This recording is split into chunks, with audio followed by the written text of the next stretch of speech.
Nate brings up on our text line here, here's Clay bringing up Gus on Auburn week. And he's not even the coach anymore. Well done, Nate. I didn't notice that. Way to catch it. Mm-hmm. So how's Auburn? How do you think Auburn's different with Brian Harsin as the head coach? Well, they're more structured in their offensive scheme in the passing game. And it caused problems because the wide receiver coach just couldn't get him to run disciplined patterns, and he got fired. They were used to just running go routes. They got man-to-man coverage because you're basically playing a wishbone scheme offensively, and you got man-to-man, and those guys just run go routes, and that's not what you do in this. It's more of a pro scheme, I'd say, and you can still see that in passing situations, they're not a well-oiled machine. Their pass blocking isn't great. They don't throw timing routes. I mean, it's a different deal, and they're going to get better, I'm sure. But that's where I see that they're not. They want to run a sophisticated passing system, and they don't have it yet. Well, and if I'm judging by what Sam Pittman says and by the numbers here on their stat line and the guys that they hand the ball off to, I mean, this is a run between the tackles kind of an offense. They've got the running backs to do it. They've got an offensive line for that. And when I see what's happened to the Arkansas defense in the last 2 weeks, and especially last week, that is one thing that makes me a little nervous for Saturday because. I don't know. I mean, Arkansas has really struggled against the run, and it hasn't just been the last 2 weeks. Well, somewhat. I think if you look at the Texas A&M game, there was one long run, and then everything else was an average of like 1.3. So they did well in that against Texas A&M, except for that play. I thought against Texas, they definitely, Bijan Robinson had a hard time finding anything. So they started the year, doing all right. The quarterback scramble, Georgia Southern, where he, rolled out when he saw the blitz, and that was a one-off play. But you can't, measure a whole lot about how your defense plays against Rice and Georgia Southern. The last 2 weeks is really the problem, not the rest of the season. And they benefited early. John Ridgway really was dominating some freshman centers. Some of them were redshirt freshmen. But that hasn't been the case the last 2 weeks. He hasn't had quite as much success, and that changes things when he's getting blocked a little better. Yeah, he's going up against a really good center this week, too, and Nick Brahms. Been around Auburn a while. He's one of the best in the league. Yeah, that's right, and that'll be a matchup that I'll probably focus in on and write about. And you've got two of the better centers, the best three centers in the league. Missouri's got a good one, and then Ricky Stromberg and this guy for Auburn. And that's been a major part of what Arkansas has done well is Ricky's blocking and able to pull and move and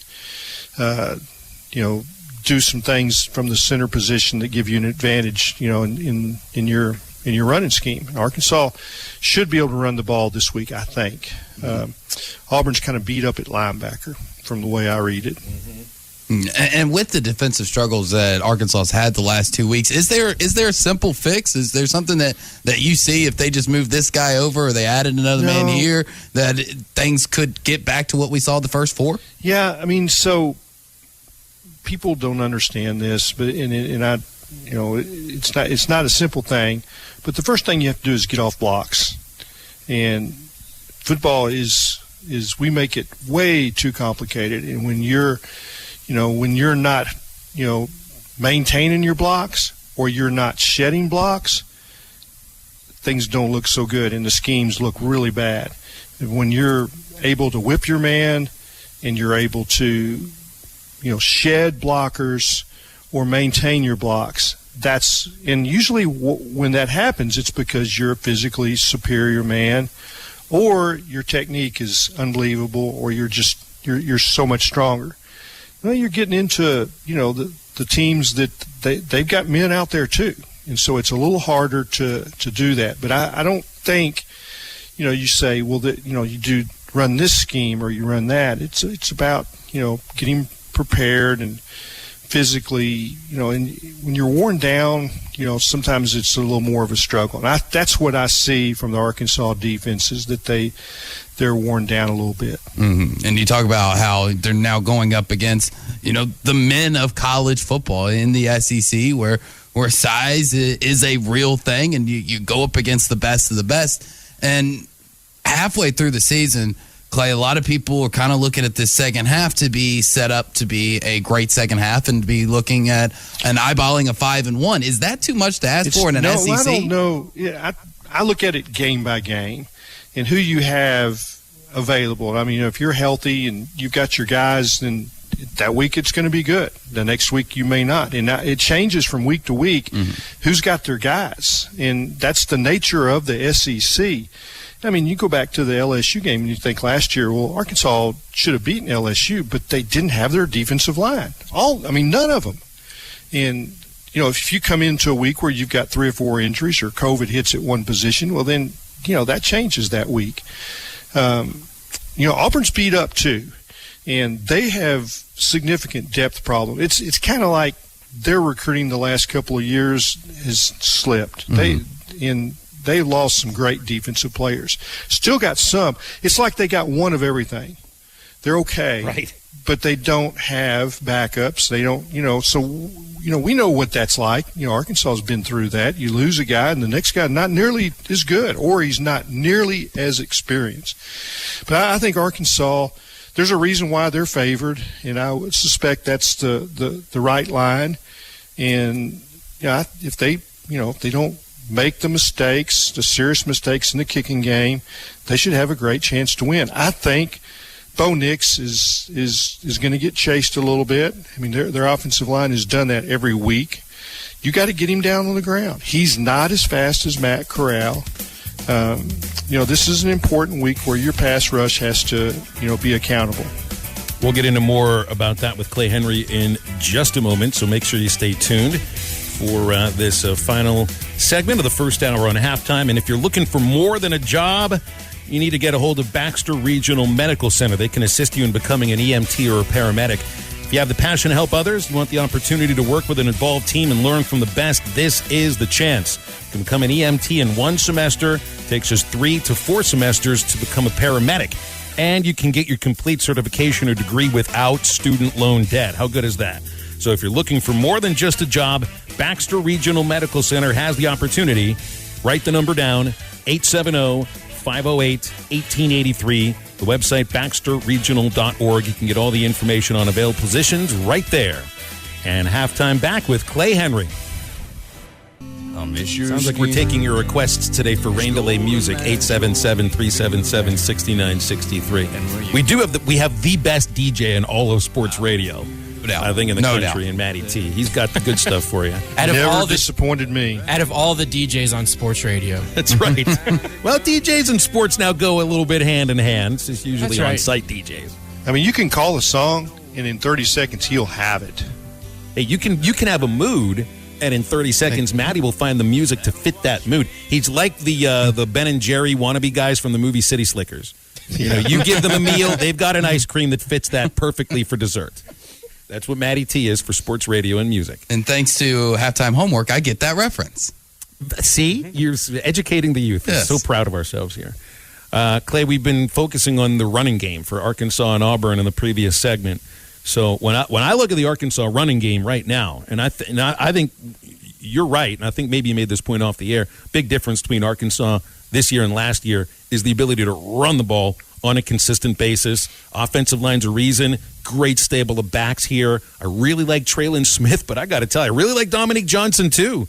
I think Rocket Sanders is the best of the bunch, and I wonder what have you seen from him in the last few weeks that makes it look like he's taken that step forward? And what do you see for a ceiling for Raheem Sanders? Yeah, I think what you're seeing is he is a guy that has some magic about him, that he's really tough to tackle. He's got speed. He's got vision. He's got all of those things. Will he pass block? So that's what I've seen about Dominic Johnson that I really liked. And Saw it first on a big play against Texas, right after Texas had scored, following the interception. And they came back and hit a big pass play to Tyson Morris. KJ looked right and came back. And here came the I think it was a safety blitz. And he's going to smack KJ. And Dominic came all the way across the formation and picked him up and flushed him. And that, to me, is an unbelievable skill. And we don't talk about it enough, but a guy that can pass block and also run has so much value in third down where, everybody wonders sometimes why they don't call a pass against a blitz or they don't call this. And, you gotta trust those backs to pick it up. And, sometimes, I watched Treylon early in his career, and he was not big enough to do it. He's finally figured out a way. But Rocket has that. He has that body that should be good in pass protection, but I haven't seen quite him wipe out a guy like I have Dominic. But it's like, hey, I've seen all the great backs through the years. I mean, I've covered Earl Campbell. I covered a lot of Barry Sanders and Thurman Thomas, obviously McFadden and Felix Jones, Barry Foster. I got to Tulsa World just at the time Billy Sims won the Heisman, covered him. So all those great backs at Oklahoma. And Rocket's got, he's Marcus Dupree. I covered the Marcus Dupree recruiting saga, which was really entertaining and interesting. But it's like Rocket has that kind of size, that kind of speed, all of those intangibles. It looks like he enjoys it. He's into school. He's got, it's the whole package. And so it's been nice to see them be able to bring him along without, doing too much too soon. And you can break a young back by giving them, overloading. It's AJ Green was the guy that everybody thought was going to emerge as that number 2. And really, I think you could say, who's the second one? Well, it's 2A, 2B, 2C. I mean, I think all three, Dominic Johnson, Rocket Sanders, and A.J. Green, all have their roles and all have, really great ability. So, I mean, it's and they've stayed healthy, which is unusual for young backs. Yeah. Another thing I learned from the Mississippi game, now you have 5 captains, KJ's one of them, but I feel like this is KJ Jefferson's team now. You get a sense of that, watching some of the answers yesterday from Ty Clary, from Grant Morgan, and it's not to dilute, I think, the leadership that Grant provides or Myron Cunningham or Jalen Catalon or any of the other captains. But when you have a quarterback that had that kind of experience, that kind of performance, that kind of toughness, the plays he made, this is KJ's team now. Well, it always should be the quarterback's team, but sometimes it's not. Sometimes it's, there's some weirdness about the team, and that the players is like, man, that guy's a little bit, stuck up, or he's a little too cocky for us, and we're going to play with him. But it's the toughness that he showed against Texas A&M was when I saw it. You may needed to see the Ole Miss game, but I saw it in that game, and I was like, man, that guy's got it, and his teammates know it. They probably knew it from practice. There's things that happen in practice that indicate toughness, and you go through off-season programs, and when everybody's puking and nobody wants to do it anymore, and and he's standing over there is like, yeah, give me a little more, coach. I can handle this. I mean, that's what I hear he's got. And so the players, that's why they voted him captain. And they just knew it a long time before we did. One other thing that I learned from the Ole Miss game in Oxford, that is, if football doesn't work out for some of the Rebels, they might have a career in acting with some of those fake injuries. In your opinion, are faking an injury or speculating someone faking an injury shouldn't have a place in the game, or is it kind of one of those things, if you ain't cheating, you ain't trying? Yeah, I get that. And I think that you go from,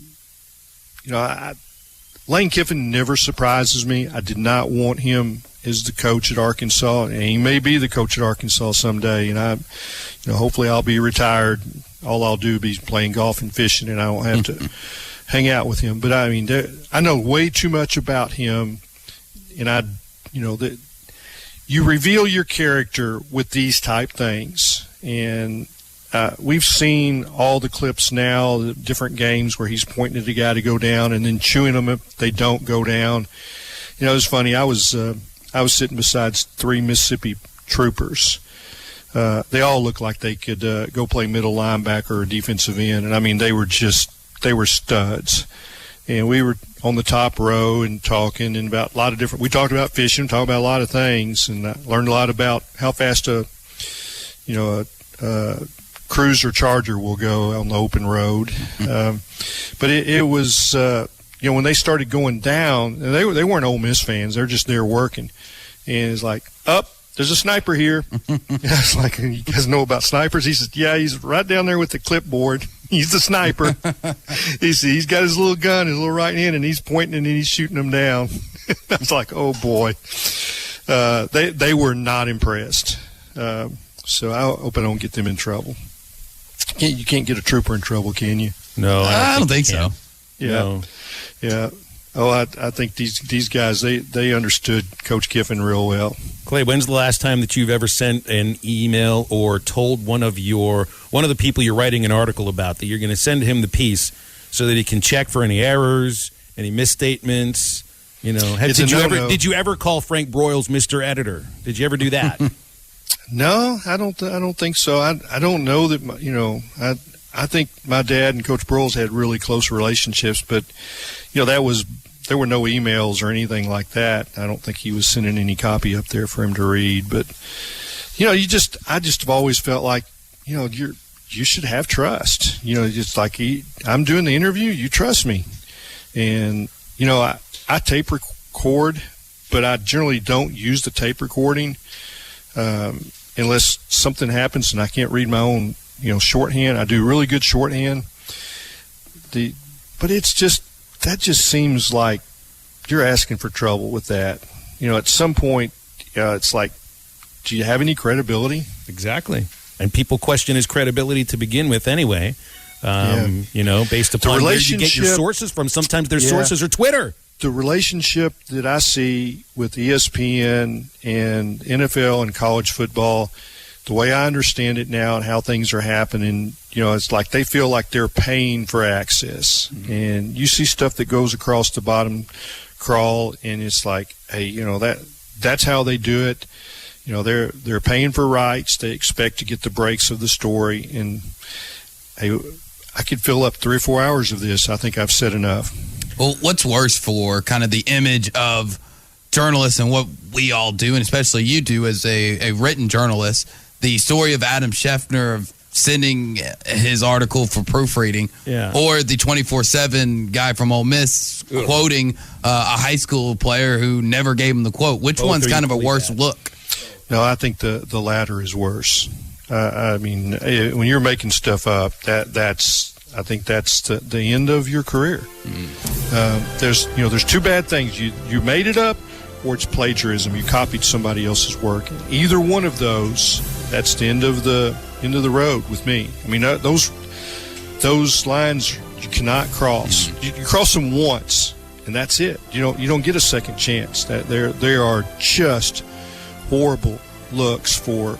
I mean, in my profession, that you're terminated, fired, no other chance. We're back and better than ever. All eyes are on the gridiron as teams are back for another football season. As always, BetOnline is your #1 spot for all the pro and college football action this season. With the new updated site and interface, even more odds, props, and contests, BetOnline continues to be the #1 source for everything football. Head to your website or use your mobile device to sign up today and receive your 50% welcome bonus on your first deposit. Don't forget to use our promo code BELIEVE to receive your bonus. That's BLEAV. From football, basketball, boxing, right to your favorite Vegas casino games. Don't wait to take advantage of these amazing offers for the 2021 season. BetOnline is the fastest and easiest way to bet on all your favorite sports. BetOnline, where the game starts.